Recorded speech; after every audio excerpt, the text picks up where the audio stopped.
దళారీ వ్యవస్థ పెరిగిపోయింది. దళారీకి రొక్కం, రైతుకి దుఃఖం. దళారీకి రొక్కం, రైతుకు దుఃఖం. ఈ రకమైన పరిస్థితిలో రైతుని నెట్టేశారు రోడ్డు మీద. ఇవాళ ఎక్కడ చూసినా సరే ధాన్యం కొనే నాదుడు లేక టోటల్గా దళారీ వ్యవస్థ పేటరేగిపోతా ఉంది. జగన్మోహన్ రెడ్డి గారు ఉన్నప్పుడు రైతే ఈ రాష్ట్రానికి దేశానికి వెన్నెముక. రైతుని అన్ని రకాలుగా ఆదుకోవాలి, రైతునికి మేలు చేయాలి, మంచి చేయాలి. ఇవాళ మీరైనా నేనైనా భోజనం చేసాకే బయటకు వస్తాం. ఇప్పుడు టిఫిన్ చేసాం, మళ్ళీ ఇప్పుడు వెళ్ళి భోజనం చేస్తాం. వాళ్లే కనుక కారడి పాడేస్తే ఏంటి మన పరిస్థితి? ఏం తిని బతకాలి? ముఖ్యమంత్రి అయినా ప్రధానమంత్రి అయినా ఎవరైనా సరే రైతు పండించిన పంట తిన్నాకే మనం ఎన్ని మాటలైనా మాట్లాడతాం. అటువంటి రైతుని నడ్డి విరిసే కార్యక్రమం ఈ ప్రభుత్వం చేస్తుందని చెప్పి సందర్భంగా తెలియజేస్తా ఉన్నాను. ఇవాళ రైతుకి లాస్ట్ టైం జగన్మోహన్ రెడ్డి గారు నెల్లాళ్ల ముందే అప్రమత్తం చేసి ఇవాళ ఏ గ్రామం చూసినా ఆర్బీకే సెంటర్లు పెట్టారు. ఆర్బీకే ద్వారా అధికారులనే పంపించి శాంపిల్స్ తీసుకుని మాయిచ్చూరు చూసి మినీ మిల్లింగ్ మిషన్లు పెట్టి ఆ మిషన్ల ద్వారా తేమ శాతం చూపించి రైతు నష్టపోకుండా ఒక జీపీఏ ట్రాక్ని ఏర్పాటు చేసి ఆ ధాన్యాన్ని లారీ ఎక్కడికి వెళ్తుంది, మరి అలాగే ఎంఆర్ఓ లాంటి అధికారిని ఒక్కో మిల్లు కాడ కస్టోడియింగ్ ఆఫీసర్గా పెట్టి చాలా పెద్ద ఎత్తున చర్యలు తీసుకుని రైతుకి కష్టం లేకుండా డైరెక్ట్ రైతు అకౌంట్లో డబ్బు పడేటట్టు మద్దతు ధర జరిగితే ఈ రోజున ప్రభుత్వం ఏ మాత్రం కూడా పట్టించుకోకుండా గాలి కొదిలేసి పూర్తిగా రైతాంగాన్ని నిర్లక్ష్యం చేసిన ప్రభుత్వం ఈ కూటమి ప్రభుత్వం అని చెప్పి సందర్భంగా తెలియజేస్తున్నాను. ఇవాళ రోడ్డు మీదే ఉన్నాడు రైతు. ఇవాళ తుఫాను, ఈ తుఫాను సందర్భంగా నష్టపోయి రంగు మారి మొక్క వస్తుందేమనే భయంతో భయభ్రాంతులతో రోడ్డు మీద పడి రైతులందరూ కూడా బాధపడతా ఉంటే ఏ మాత్రం కూడా పట్టించుకోకుండా రైతుల్ని గాలి కుదిరేసి సివిల్ సప్లై మినిస్టర్ అయినా ఇంకొకళ్ళైనా ఎవరైనా మాట్లాడితే ఇవాళ కాకినాడ పరిగెడతారు, సీతి షిప్ అంటారు, ఈ రైస్ అంటారు. కానీ కనీసం ఇవాళ రైతు నష్టపోతున్నారు, కోట్లాది రూపాయలు దోపిడీ జరుగుతుంది, ఇక్కడ రైతులు అన్యాయం అయిపోతున్నారని చెప్పి అటు డిప్యూటీ సీఎం గారు కానీ, సివిల్ సప్లై మినిస్టర్ కానీ, సీఎం గారు కానీ, చంద్రబాబు నాయుడు గారు కానీ ఏ మాత్రం కూడా పట్టించుకోవట్లేదు. గాలి కుదిరేశారు శుభ్రంగా. ఇవాళ బస్తా 300 నుంచి 400 రూపాయలకి నష్టపోతున్నారు రైతు. ఇవాళ ఇంకా పెద్ద ఎత్తున నష్టపోయే పరిస్థితికి తీసుకొస్తున్నారు. ఈ తుఫాను పుణ్యం అంటే ఇంకా వంకని ఎలా దోచుకోవాలని చెప్పి ప్రయత్నిస్తున్నారు. కోట్లాది రూపాయలు ఇవాళ పెద్ద స్కామ్, ఇది కోట్లాది రూపాయల స్కామ్ జరుగుతూ ఉంది. దీని మీద మీరు రండి, రోడ్డు మీదకి రండి.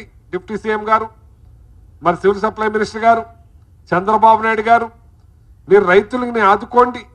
రైతులకు మేలు చేసే కార్యక్రమం చూడటం మానేసి టోటల్గా మీరు డైవర్షన్ పాలిటిక్స్ మాత్రం చేస్తా ఉన్నారు. డైవర్షన్ పాలిటిక్స్ ఏమైనా బాగుందా అని నేను అడుగుతున్నాను.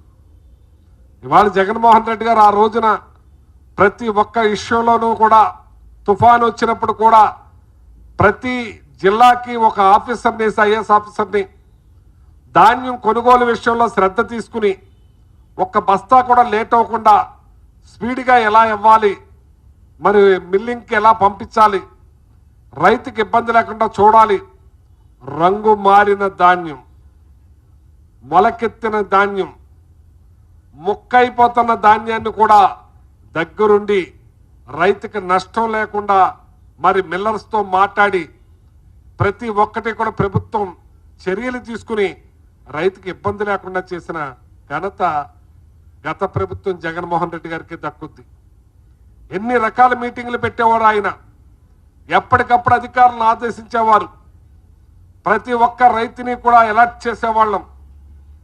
ప్రతి గ్రామం, ప్రతి ఆర్బీకే రాష్ట్రంలో అందరినీ కూడా అలర్ట్ చేసి ధాన్యంలో ఒక్క రూపాయి కూడా నష్టపోకుండా చూడటానికి మ్యాక్సిమం ప్రయత్నం చేశాం. ఆ రోజున నోకైపోతా ఉంటే 1 కేజీ 1/2 కేజీ చేస్తేనే గగ్గోలు పెట్టారు. ఇవాళ కోట్లాది రూపాయలు నష్టపోతున్న రైతు 300 రూపాయల నుంచి 400 రూపాయలు బస్తాకి నష్టపోతా ఉంటే మీరు నిమ్మక నీరెత్తినట్టు మాట్లాడకుండా, ఏ మాత్రం కూడా రైతాంగాన్ని పట్టించుకోకుండా మీరు గాలికి వదిలేస్తున్నారంటే ఏమని చెప్పాలని చెప్పి నేను అడుగుతున్నాను. ఇవాళ రైతులు అలో లక్ష్మణ అని చెప్పి బాధపడతా ఉన్నారు. ఇవాళ రైతులకి ఏ రకమైన సమాధానం చెప్తారు మీరు? మీ వాళ్ళు ఎవరైనా సరే రోడ్డు మీదకి వెళ్తున్నారా? వాళ్ళ గురించి ఆదుకునే ప్రయత్నం చేస్తున్నారా? ఆ ధాన్యాన్ని ఎలా పంపించాలని ఆలోచన చేస్తున్నారా అని చెప్పి నేను అడుగుతున్నాను. అవేమీ లేదు. ఇంత పెద్ద ఉపద్రవం వస్తుంటే, తుఫాన్ వస్తుందని 4 నెలల ముందే మీకు తెలుసున్నా ఏ మాత్రం కూడా పట్టించుకోకుండా గాలికి వదిలేసారే.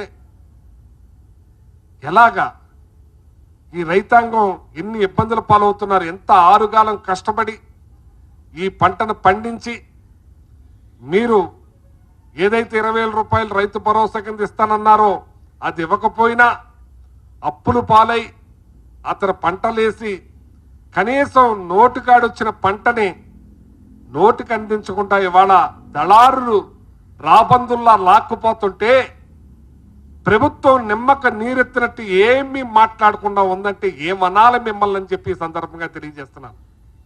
మిమ్మల్ని నమ్మారు, మిమ్మల్ని నమ్మి ఓటేశారు. మీరు ఎన్నో మాటలు చెప్పారు.